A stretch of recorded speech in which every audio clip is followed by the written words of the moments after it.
Very good afternoon, everyone. Welcome to today's uLaw webinar. In today's webinar, we're going to be pretty much discussing the business reporting features and functionalities of the uLaw platform. Today's webinar has not been accredited for any CPD credits, but it's going to be the first of many short feature-specific webinars that we plan to run for the year ahead, where we're going to exclusively focus on the nature and the purpose and the feature set, if you will, of certain core functionalities of the uLaw platform. And we wanted to start off with the reporting capabilities of the product so that you have a better appreciation for how the data that you store in the system is reflected back in meaningful reports that are both compliant in nature as well as meaningful in terms of your business ownership. Once again, I repeat, today's webinar is not accredited for CPD credits. It is being recorded and will be available to you on our YouTube channel as early as next week. I do kindly request that you use the chat window at all times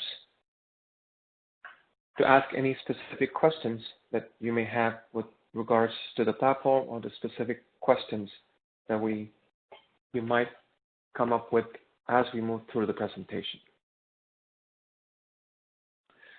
Like every other uLaw webinar, today's webinar has a specific agenda, and we're going to talk about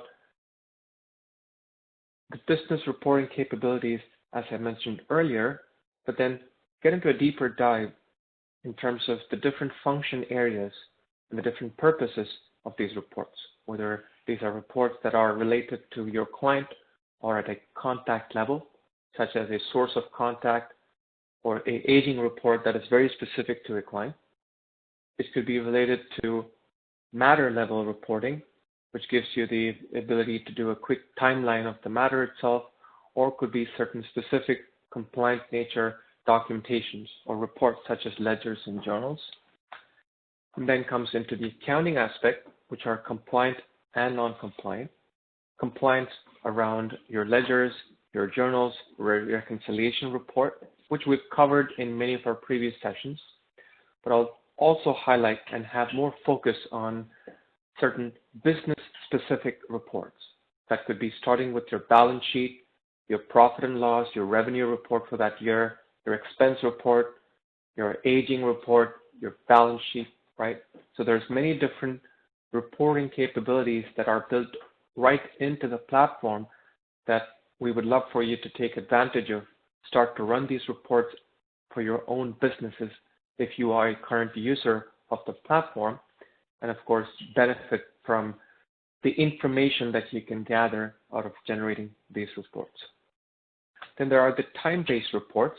So if you are a small and growing law firm or a legal firm and have multiple individuals that collaborate, so if you have colleagues and other employees in the company that contribute to the bottom line, then the timesheets and the work in progress reports make most sense because it gives you, the business owner, a thorough understanding of the effort that's being put in by the different individuals in the company, the revenue that's being generated from these different individuals, and that sometimes may even relate to the compensation that they earn out of the firm, right?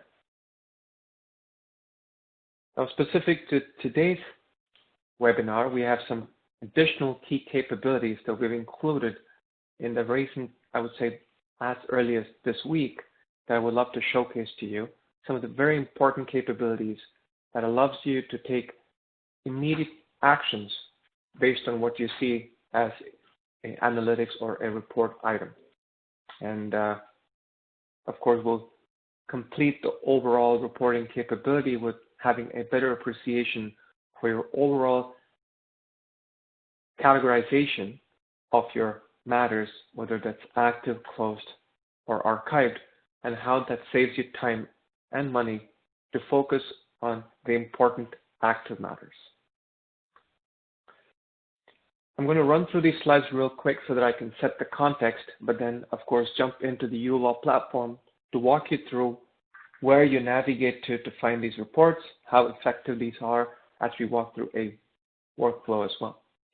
So some examples of a contact-related reporting capability in the uLaw platform include, as I mentioned earlier, the source of contact, which is a great marketing report, but also sometimes can be a compliance report if the auditor does ask you for the source of contact and something that they want to understand where you get your leads from. The client fee book, very important, very specific, can be generated for a specific client. And of course, your overall contact list is a very simple report that gives you a complete appreciation for the various different categories or groups within the uLaw product and the different information of contacts that you have in these different groups. So for example, clients are one of the major groups that you would categorize contacts within the uLaw database. There could be other groups such as plaintiffs, defendants, could be your vendors who you pay for payments. So there could be various different groups that you may have created within that contact database. And let's say you want to have a quick review of all this information, we give it to you in a click of a button. Okay, so we'll walk in more of these reports as we get into the platform. And then we talk about, of course, the matter-related reports. So once you have created, let's say, a client and added that client to your contact database, of course, you're going to walk through a conflict search and then create a matter for that client. The most important compliance-related reports that you can generate for that particular matter is the conflict search report in itself, which is a Law Society document that allows you to document and reflect to the auditor or anyone who asks information about it, what the reasons behind why you determined that this client was not a conflict for you to represent, right? Timeline reports. So if you want a quick, broad understanding of when did this matter ever get started, what were the first initial set of steps that were taken, and where do we stand today? We have reporting capabilities. From a client-facing report, that sometimes comes very handy as part of your closure statements. One such report is, of course, the statement of activity. It's a financial report, but also it's a complete walkthrough of each and every step that has been taken in that particular matter by you and your colleagues in your firm, be it the initial time that you had a billable docket, to the next set of disbursements, to the actual work that has been put into that matter. uLaw also supports legal aid reporting, specifically for the province of Ontario. So if you are a legal practitioner in the province of Ontario, legal aid report is another important aspect or component of our reporting capability. Bill of costs, yet another closure statement, depending on your end customer and the type of information that they do ask for.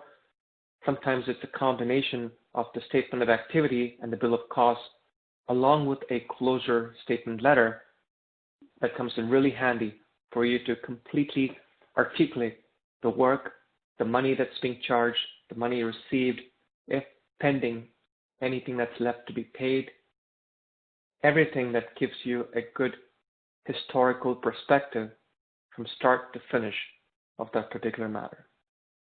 Okay?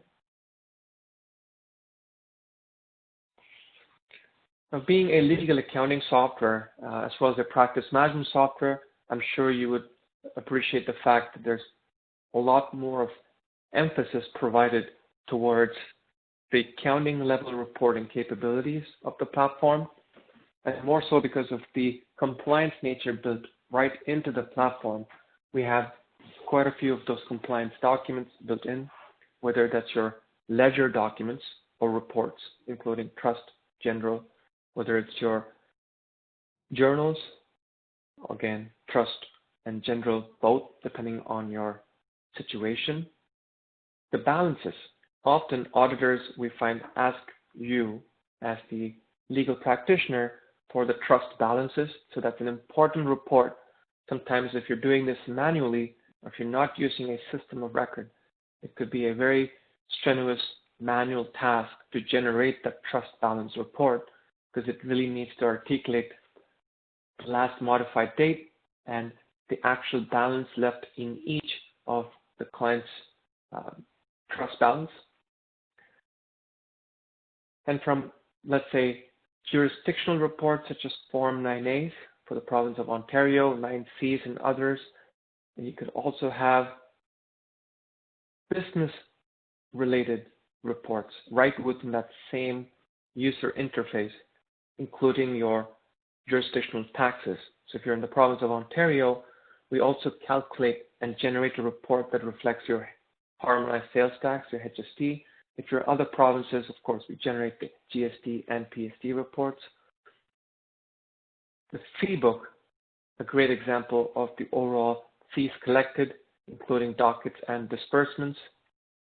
Invoice balance report, one of the most widely used reports in the platform, that at any time tells you, the owner of this business, all of the invoices that have been generated or all the invoices that can be generated and the status of that. Aging receivables, once again, gives you a slightly different perspective, of course, of how long a client has not paid a specific invoice. So if your legal business does introduce the component of interest payment, if your end client has not paid you within a stipulated time, then the aging report becomes an integral report that you would use to your advantage and charge those interests as appropriate. So, of course, quite a few reports to talk about. And of course, we encourage you to either visit us on our website or reach out to us if you're an existing client for one-on-one sessions that can further allow us to give you more insight and information about these reporting capabilities as well. Now, there are reports that are timeline-based that capture time and money. And the reports under our calendar can not only be generated for a solo practitioner, because then it gives you a great understanding of where your time is going as the individual responsible for the money making within that firm. It becomes that much more important, or probably more important, when there are multiple individuals involved in the firm, because now you have to multitask the work that's being put in. Maybe a single ownership with a few employees or co-workers has a different perspective of the effort and the money that's being brought to the table by the participating employees and colleagues. Whether you do a monthly salary, or if you're doing commissions-based payment, or if you're doing based on the effort and monies that each and every individual takes away from the business, the timesheet and the summary report become very critical now to give you that perspective as well. So you can see how overall the reporting capabilities of the platform have been pretty much divided, and I would say a little bit scattered around these 4 or 5 major function areas within the product, and they all reside in those function areas to be more specific to the need of that particular function. So reports under contact did not give you matter-related reports. Reports under accounts don't give you matter-specific reports, so on and so forth. Now, in addition to these reports that are mostly PDFs, some of these reports are also CSV or Excel-based, depending on the nature of the data that's being reported on. This is awesome, especially if you have to generate these compliance documents. Sometimes if you have to generate a quick report to really walk through all of the outstanding invoices. But if you are just taking a break or a weekend and really want to quickly understand the nature of your own business, you want analytics, you want visualizations and graphs and charts, and you're really not in the mood to open up your laptop, then we have analytics and notifications both on our web-based platform as well as our mobile app that gives you just-in-time information that you can visualize using graphs and charts, what we call as insights on the go. And this gives you the same data set, but being represented more in a visual format rather than a paper reporting format, right? The data remains to be the same. Each of these different formats, of course, have their own advantages based on when and how they're being generated. So we cannot give you best of both worlds, and we continue to invest in both these platforms at the same time. So that was quick and easy, right? The fact that we're now doing more of a show and tell, I want you to be able to walk through these reports, pause for any questions that you may have with regards to the reports in itself, and use a workflow to walk you through each and every step of how you would use this platform and how the reports walk along with that workflow. So for those who've joined us in today's webinar and are not aware of uLaw, we are a Canadian company based out of Ottawa, and we offer a legal accounting, practice management, and a business accounting software all encompassed in a single platform, web, and available to you on your Android and your iOS devices that allows you to stay on top of your business, your legal business, to run it in a very compliant and cost-effective manner. So do check us out at uLawPractice.com or uLaw.io, and we do offer a no obligation 30-day free trial. All right, so to the part that I enjoy the most when I'm walking through our clients, the capabilities of the platform and how best they could use the product to maximize their efficiencies. So I've logged in using a fictitious legal practitioner, Roger Moore, who's been with me for about 10 plus years now that I've been doing these demos. And this is really the entry point into the uLaw platform. So we provide you with your own username and password. For existing clients who have joined this webinar, I'm pretty sure this is straightforward. And this entry point becomes the dashboard element, and you can configure and customize this whole look and feel of it right in our settings. I started off talking about the reporting capabilities and the different function areas in which these reports reside. So within the uLaw product, we've categorized the reporting capabilities into two major aspects. One that is compliance related, and one that's not compliance related, but still is effective and useful for your business.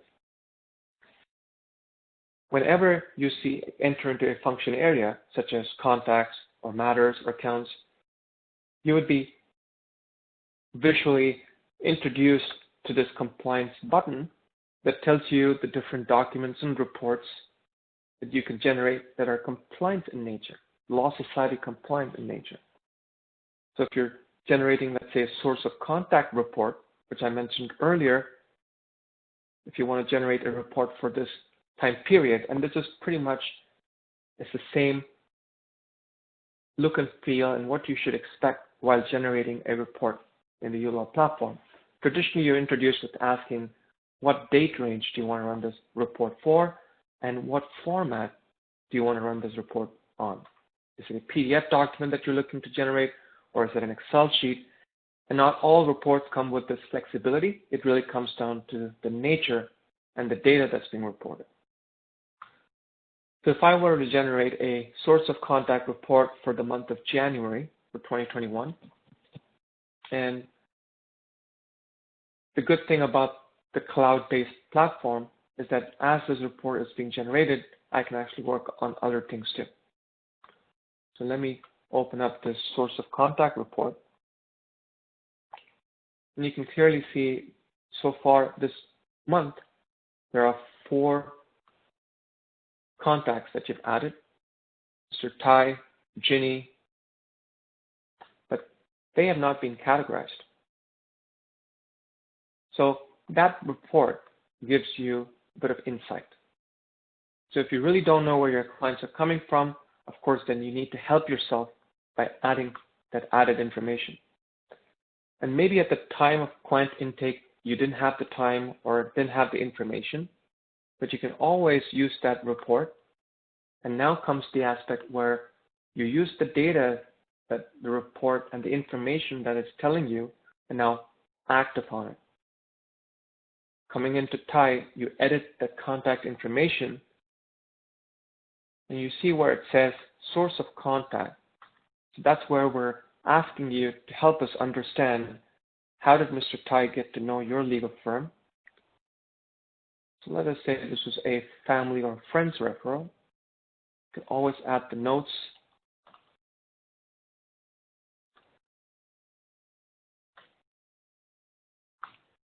And I click Save. Now, data has changed in your uLaw database, because prior to doing this action, we did not capture rather the source of contact information of Thai, and hence we resulted in us not knowing, right? But now that that information has changed, if I want to go back to compliance and regenerate that same source of contact report for the month of Jan, again, this is pretty straightforward. This is something you should expect out of any good system. But the reason that I'm going the extra mile to emphasize this is because this is the nature of how data and reports work in uLaw as well. As information is updated, the record keeping and the reporting accordingly changes. So now you have the report that changes to friends being 1 and not categorized being 3, and you don't see that not categorized information anymore. And now you can run this for any date range, right? So let's run this one last time, and I'll run this for a date range.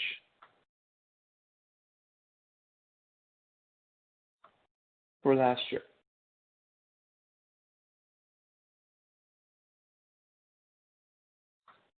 Okay, this could take a while because of the kind of data that we're generating. So the reporting capability and the date range now allows you to also report on previous historical data as well. So it's not just on current data set, it's on historical data sets. And because it's the cloud, we do store all of that information for you at all times. So that's from a compliance standpoint.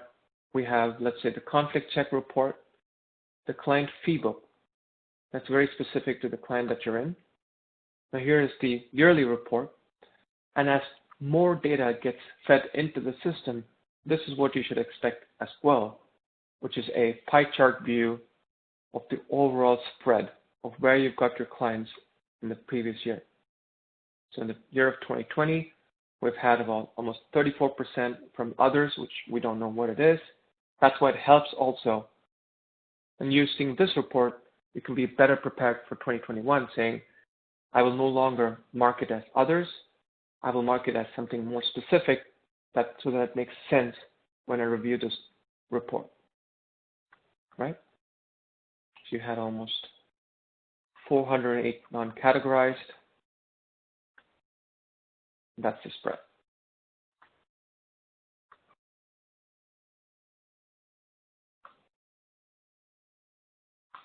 Now, under document generation, which is a common term across all business or function areas in the product, we have other types of reports that you can generate.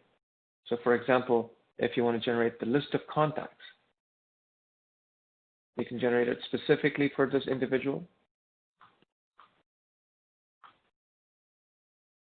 Or you can pretty much choose a group and choose all of the different individuals in that group and generate that report. Okay.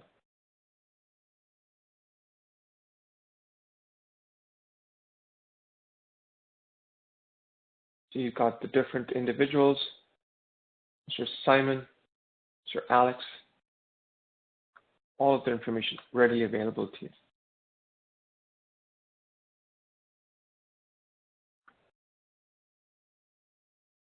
Aging. Again, Not sure if there's any information around this particular client. I'm going to look at it real quick.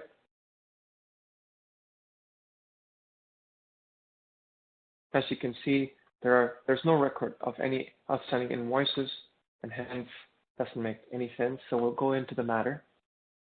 Let's navigate from that specific contact now into a natural progression of having created the matter itself.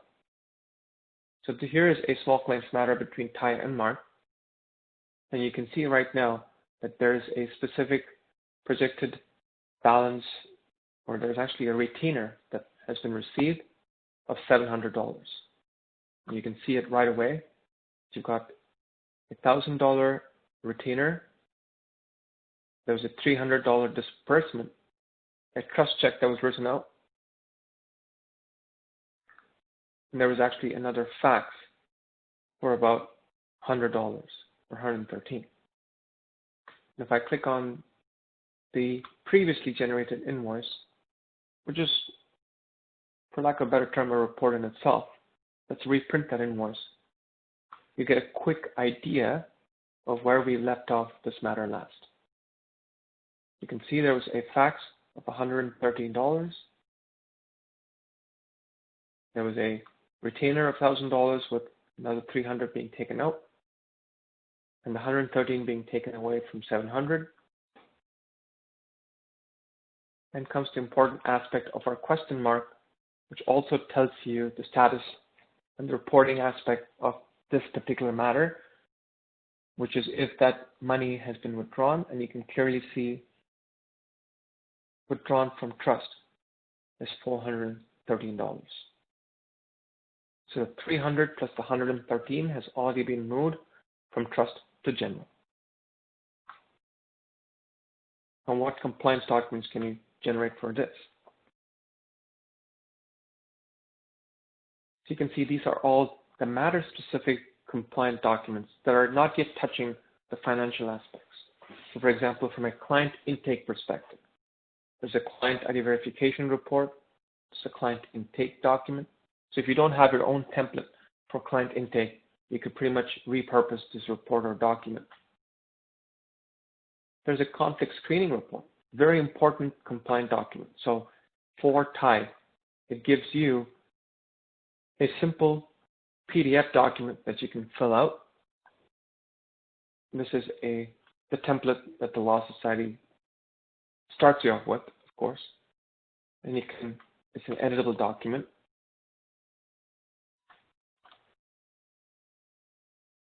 And this is the document or report that you would use to quickly identify and report essentially to the auditor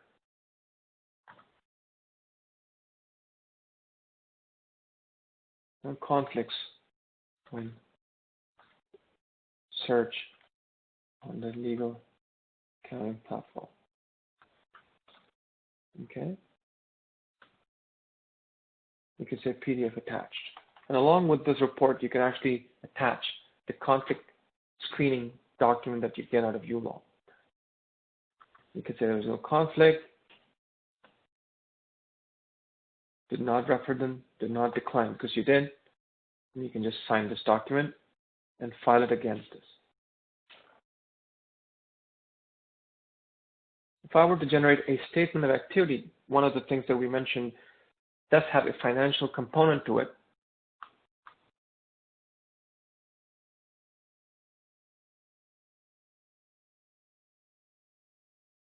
You're going to notice clearly that there's no billable hours documented yet.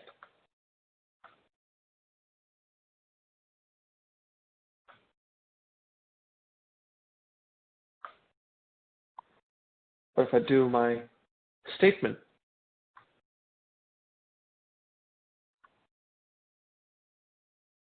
this now clearly tells me that yes, on the 8th of January, there was actually a fax element. Earlier in that week, I had a $1,000 retainer. So this kind of gives you that historical view of everything that's happened with this particular matter for this client. It tells you that $300 was paid out of the trust account. there's a disbursement of a fax for 113, leaving the balance at 587.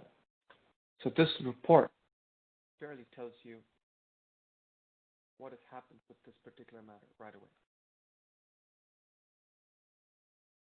If you need this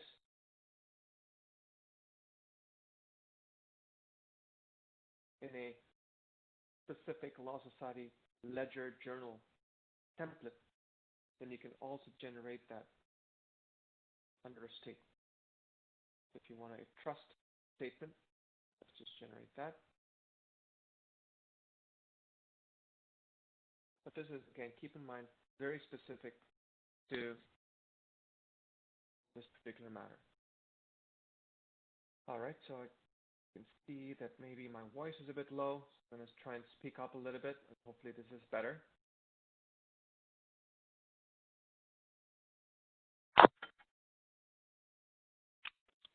I hope this is better. Please do let me know if this is better for your ears. Awesome. Okay. So much for technology and Bluetooth, I guess. But let's have a look at a very different formatting to that overall trust statement. This tells you in the exact template that's needed by the Law Society about that particular matter's ledger, trust ledger. Tells you the same information, $1,000 received on the 7th, $300 taken out of trust, leaving the balance with the running balance of $700, and then using this invoice that we generated, we then did a trust transfer of $113 out here. If you did a trust transfer, then the auditor will probably ask you, if you're in the province of Ontario, all right, can you show me a Form 9A? How did you do it? Did you go to the bank? But of course, during COVID times, let's say we did it electronically, then you may be asked for a Form 9A. Now let's move slowly into our accounts, because this is an accounting-related report. Again, it's a compliance report. And you see right away a Form 9A.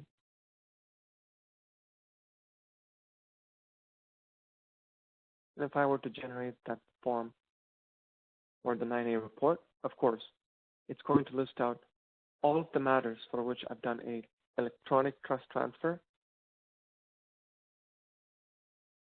And you can clearly see right away for Mr. Tai, the amount of fund that was transferred of $113 was done electronically, and Form 9A is readily available for you to print and share with the auditor. So in the overall workflow in itself, starting with the client, moving on to the matter, after certain tasks or data has been inputted, you right away have matter-specific reports that are compliant in nature, accounting-specific reports that come as an outcome of that matter, and then you go back into the Matters tab. All with relation to the actual data that's in context of that matter.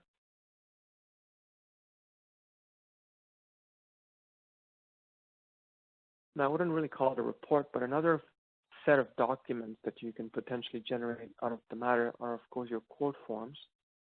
Not so much a report, but at the end of the day, it's a document that you can generate, or maybe another webinar, but just sharing with you that you, of course, have right from small claims to criminal, specifically for the province of Ontario, documents that you can generate right away. Now, another specific report that you can generate for a matter, of course, is your timesheet. You can generate, if this is, let's say, an ongoing matter, and you have this business account that you're putting a lot of effort in, comes down to the nature of your business, you can generate timesheets that are more specific to the matter. And when you generate timesheets at the calendar level, you're generating timesheets for the overall business. Okay, so anytime that you're in this function area of matter, most of the documents that you're generating are specific to the matter in itself. Okay?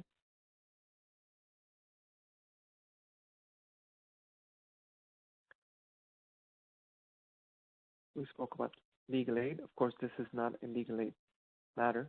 But if it were to be a legal aid matter, you can also generate a legal aid report by entering your client ID, client number, and every legal aid has a certificate number that you can enter as well. And when you generate that report, it pretty much drafts that document in the required template for Legal Aid Ontario.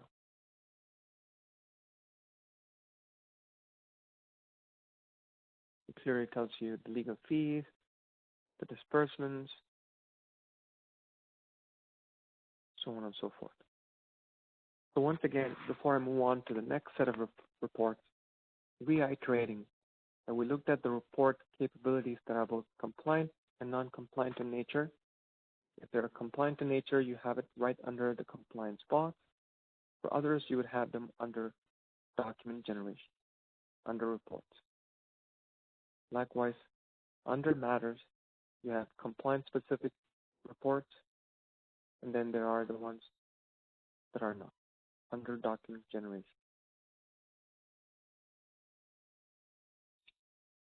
And the third major function area within uLaw would be the accounting, where you have the compliance aspect to it. Now we've split the compliance in two sections. We've given you the monthly compliance documents that you need to generate on a monthly basis. That's why the name. And there's, of course, the year-end compliance. Of course, this is something that you must have just completed for 2020 or hopefully finishing it soon, generating your year-end tax documents. And your year-end documents, we've got something for specific to Alberta as well, but also applies to other provinces. This is more of a templatization that they emphasize on. But if I were to look at the monthly compliance, these are all very important reports. We've dealt with them in so many different webinars that I don't want to overkill this specific webinar with that as well.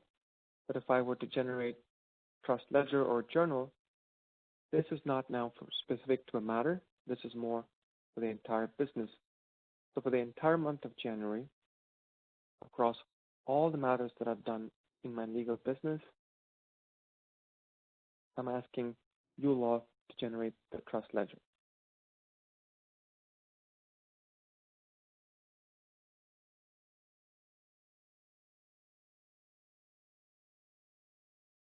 There you go. So you've got Ontario Limited, Mr. Foiler. You can see that his balance is $1,000. Mr. Ty is someone who just worked on. Yeah. All right. Likewise, you've got the journals. The most important aspect, which is the trust reconciliation and general reconciliation report. I have run a specific webinar on reconciliation itself. Please do search that on YouTube and you'll be able to access a very detailed webinar on how you generate those reports. I'll leave you with one specific document that's often asked, which is the balances, the trust balance. This is in itself a time saver report. If I want me to slow down, that's under document generation, balances, and then you can have your trust general or your expense balance. This one document pretty much lists out all the balances of outstanding by client that all adds up to whatever is in your total trust amount in your bank, right? And if I were to generate my tax documents, so for the month of January, if I were to run my HST, this is a report as well. This is, of course, a business accounting report. uLaw, being a legal accounting and a business accounting software, gives you the capability to not only record the revenue that you receive through invoices, but we also allow you to capture the expenses that you incur as a business, both for client-related and for office-related. So both disbursements as well as office expenses, right? And one area where it really helps in doing both of these functions in the same platform is becomes very instrumental in giving you your final statement balance for your provincial taxes. Because here, as you can see, there's no HST paid yet. It's all HST received. If I were to go and add an expense, let's say today, purchase of computer,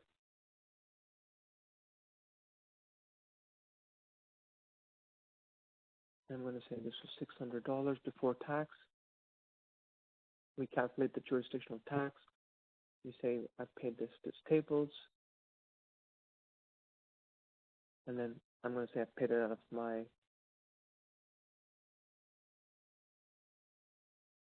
RBC credit. Is there a credit card? All right. It's the IBC business credit card. Okay. And if I've done that, just like how we ran the previous report, the data has been amended. Let me rerun that HST report for the month of January.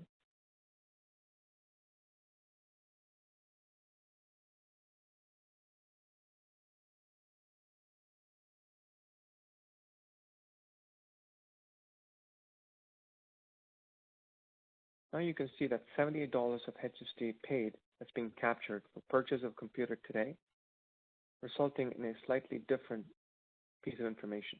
So you owe the government $72.50, whereas previously you owed $150. Okay? You can see how information, both financial and non-financial, gets automatically updated as you generate these reports.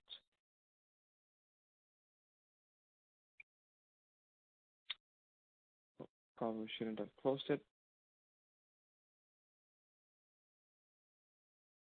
I'm just going to rerun that final document,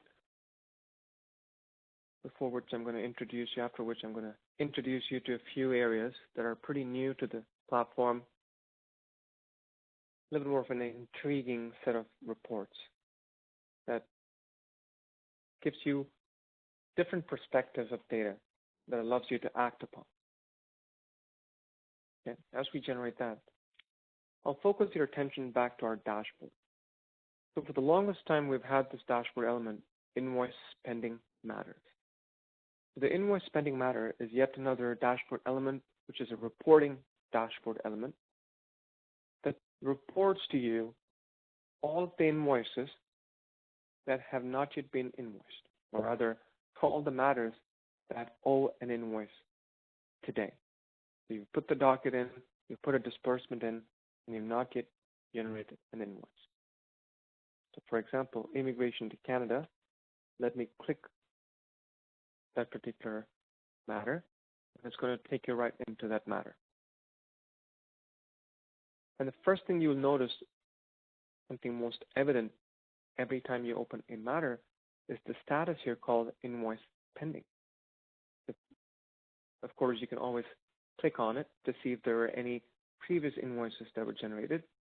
No invoices were generated before. As you can see, there is an immigration filing fee of $101,177.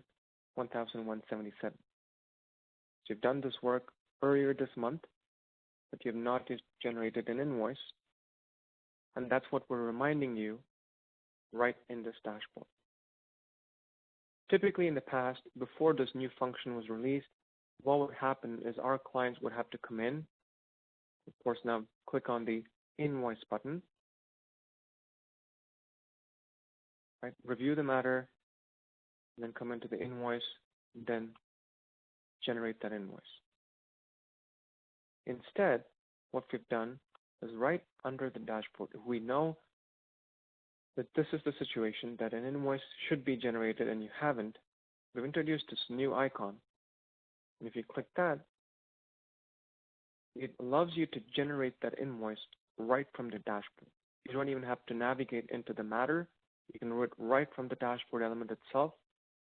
If you're not yet comfortable with the amount, you can do a quick preview right away.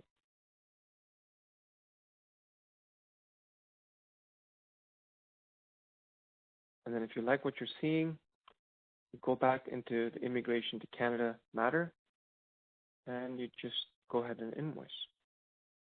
So this reduces 2 extra clicks and manual effort to go into the matter and do the same. And the other important aspect of this is if you have other colleagues that specifically focus on certain function areas for your business. For example, we have clients where they have specific licenses for uLaw for their accountants, they have it for their bookkeepers, they may have for their frontline staff who focus on the invoicing and generating those. They could have this on their dashboard item, and they could be checking this all day long to do the needful. Generate the pre-bill, send it to the legal practitioner, get it approved right from the dashboard. They don't need access to matters at all to generate that invoice. It's a very pretty cool, sleek feature that we just introduced, and we hope you would take advantage of it, anyone who's using the uLaw platform. Okay, and there you go. You've got that invoice. If you go back to that matter, you see now the status has changed automatically from invoice pending to no pending invoice. If I went back to the dashboard, you can see that line item has been removed, and that's one less item for you to deal with. So not only are we loving you to report on the data, we're now moving forward, and you're going to see this pretty much as the next set of features that we start to introduce, where we're giving you simple ways to take actions on the reported data. Okay? And before I forget, here is the trust balance report. You can see as old as 2015 for Toby, we have balances listed. And there's a color combination which denotes how old these balances are. I believe if you really look at it, if it's more than a year, then I think it's in brown. If it's more than 6 years, I believe it's in red. Something to that nature. So from the first to the last, and you can see Mr. Ty Winklevoss has the 587 left. And it's the same information that you would see once you're in his matter. Right? So one of the recent additions is the invoice balance dashboard element. I'm going to now walk you through, with another 10 minutes remaining in our webinar today, 2 more function areas that we haven't spoken about. One is the calendar, the other is quick view. So let's first jump into the calendar. So this is the calendar that we have in uLaw. We're making some changes to the look and feel of this as well. We now allow you to, of course, integrate or update your web-based calendar with your uLaw app. But if we click on this little arrow,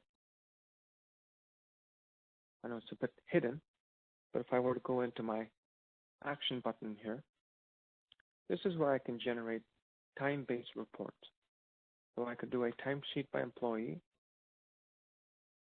Let me say this was for last quarter.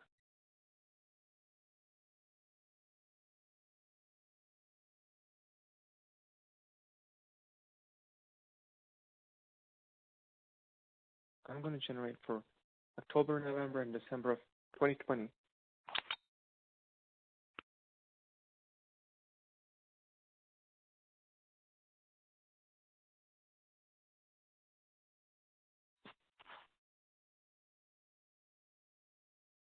Timesheet by employee. So it gives you the individual items and the clients for whom that work was done, the dockets, and 2 important pieces of information. the estimated time and the actual billable time. Okay? This gives you the difference between, let me go into the matter. So when you're docketing your time and effort, there's two pieces of information we asked you for: the actual time planned and the actual time billed. Sometimes you see the duration. If I were to add a new docket, it gives me the ability to say, I spent an hour, but I'm billing the client 2 hours. Or many times it's the other way around. I spent 2 hours. I'm only going to be charging 1 hour for the second meeting.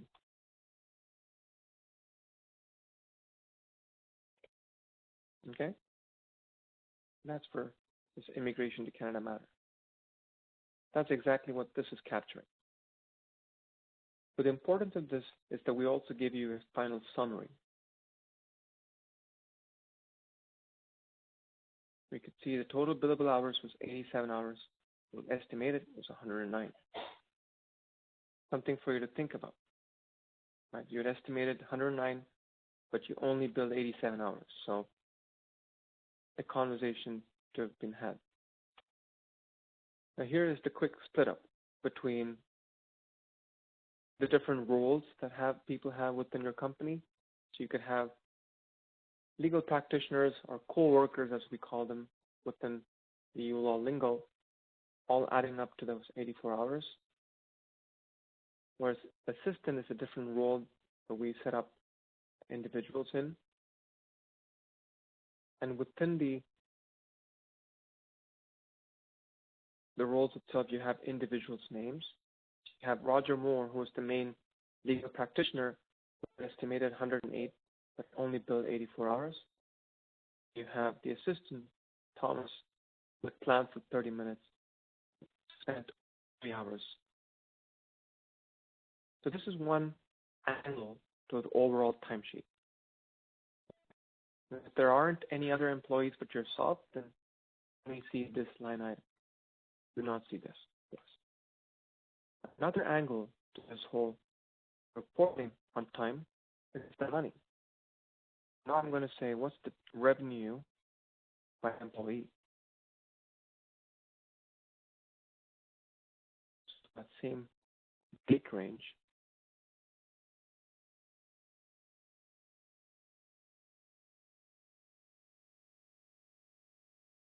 Because each and every individual may have a different billable rate.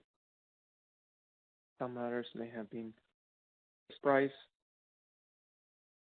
But this pretty much gives you the time put in, even if it's a fixed price. Hopefully, if you've captured the time spent, individual items, we're able to bring that and summarize that as well. And the third, timesheet specific report is the client revenue summary. So one is the timesheet by employee, the other is the revenue by employee, then comes client. This would give you a breakup of the different clients and the revenues that they contribute to your business. Here's the revenue by employee report.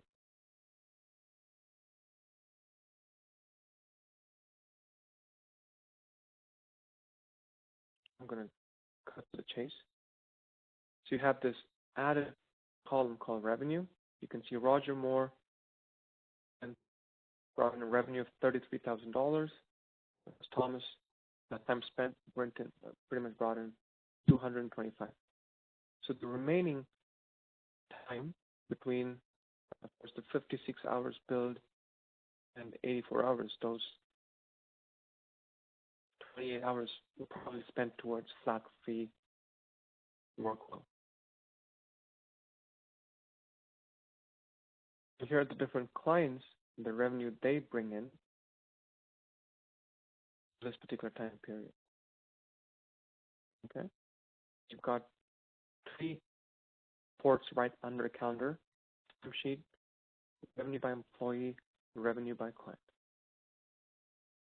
And the last, most recent area or function area within the uLaw product that we've introduced some interesting reports because we thought about it. We really didn't figure out where to put this in. We said, let's put it under quick view. And here under document generation, this quick view is a quick viewpoint of all the matters. You can categorize them. You can look at only the archived matters, for example, or you can just look at the post matters and export those matters.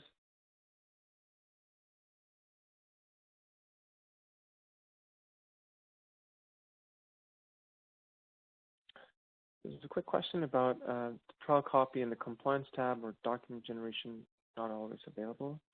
I definitely love to take that offline because there is no specific trial-based functions or features in the product. We pretty much provide the entire product, whether in trial or not. So I can certainly take that offline or have my support staff reach out to you to understand if this is a specific case. You should certainly see the compliance and document generation button right through all the screens.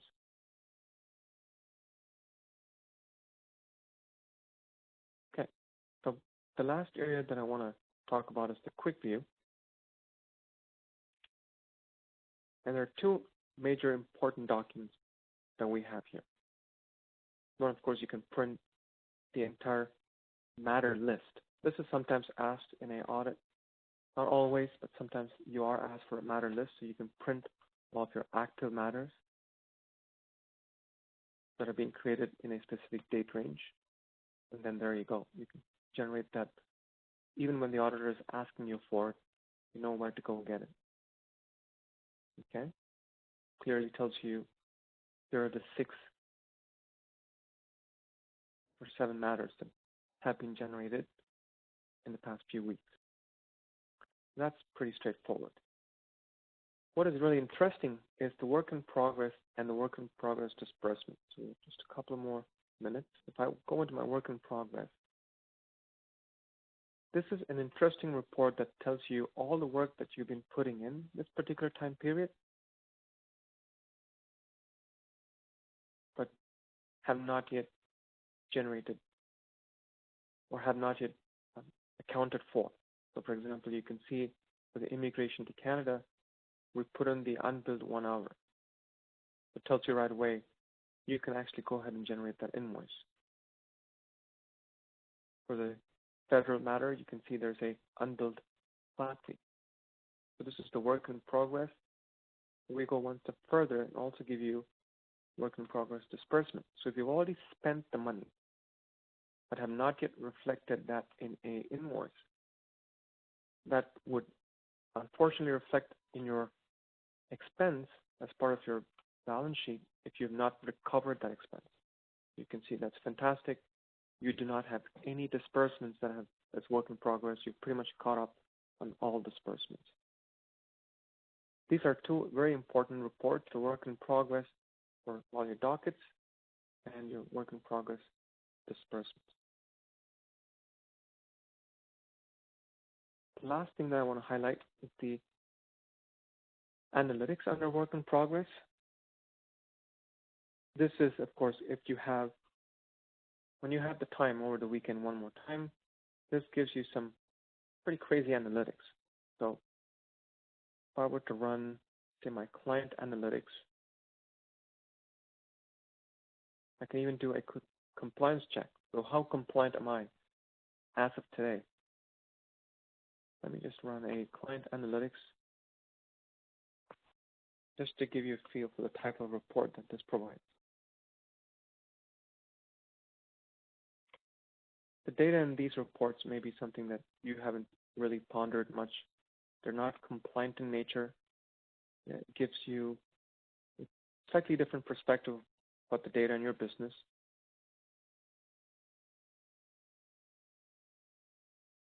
So for example, the total number of clients who have not yet been categorized, and we do find this in a source of contact report. What is the number one category of your referral source? So we've looked at the entire database, and we say you have 73 clients from client referral.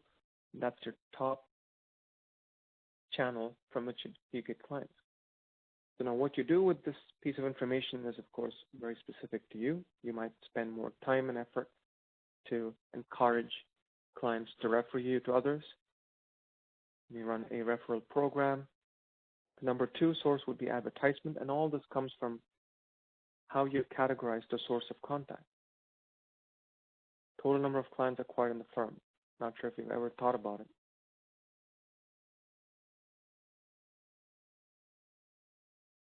So, name of a client who has a birthday coming up this month.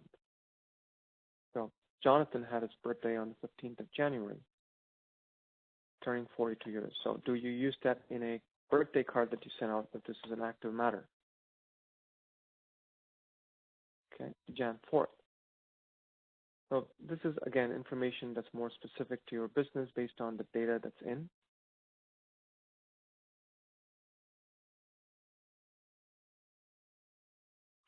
And so on and so forth. Okay, so very similarly, so if you do have the platform, do run these reports against your own data. And of course, you can run the AmuseMe, which is just a random set of data components that combines client, matter, and accounts.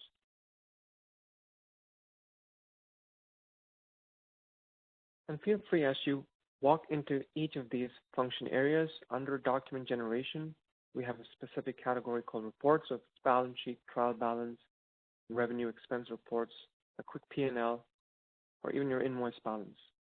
You find that right under the accounting aspects. Anything related to finance, you're going to find them right under the reports, under document generation, inside your accounts function area.